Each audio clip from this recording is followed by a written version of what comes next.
Vayishlach, they're just stories. Why do we need these narratives for all of our spiritual lives? Why would they be included in this awesome gift, the Torah, that was already there before the world was created? What possible reason could there be? Other than telling us our history, how events took place, and that's got a purpose in and of itself, but what is the reason behind the opening section of this week's parasha? Number one. Number two, most of us have learnt that opening comment from Rashi.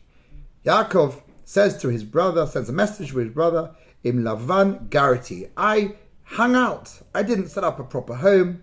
I was temporarily living with our uncle Lavan, and nothing to fear. The blessings that I stole, that I took from Dad, I wasn't made into an important person. I didn't get away with a crime. You felt you should have had these blessings, and I've come and taken things and benefited somehow. No, Lavan Garati. And then Rashi's Davar Acher. There's an alternative interpretation to Lavan Garati. Garati happens to be the same letters as the word or the numerical value, Tariag 613. So Yaakov saying to his brother, I've been a religious guy, Lavan Garati, but Tariag mitzvah shamarti. I managed in Lavan's home, despite the environment that wasn't conducive to spiritual growth, I kept all of the commands. Now, I don't understand.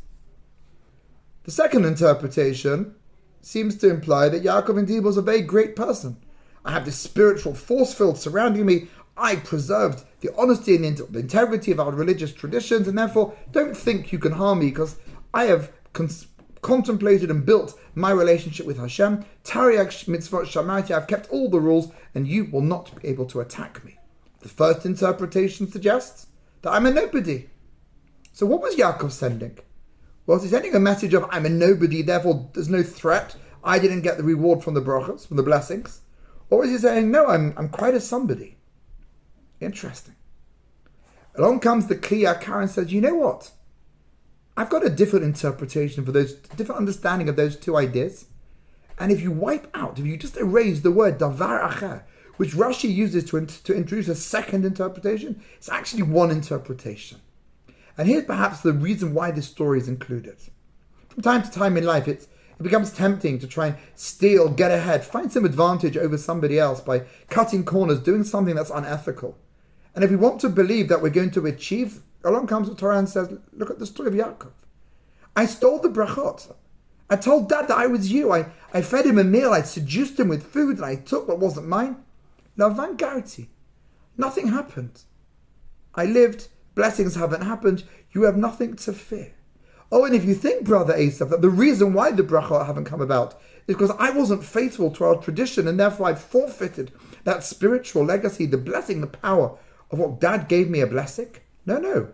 Tariag mitzvot shamarti. I did all those spiritual things. This is not a punishment, but an indication that in life, you'd never get ahead by doing the wrong thing. So whilst these stories give us our historic foundations, they also encode our spiritual foundations, who we are as a people, the values that ought to matter to us. And if we're going to have a relationship with Hashem that's built on foundations of trust and honesty and integrity, then a story like this teaches us that there's no escape from those qualities. And only when we are truthful to our heritage, to ourselves, to our mission, will we be blessed. Shabbat Shalom.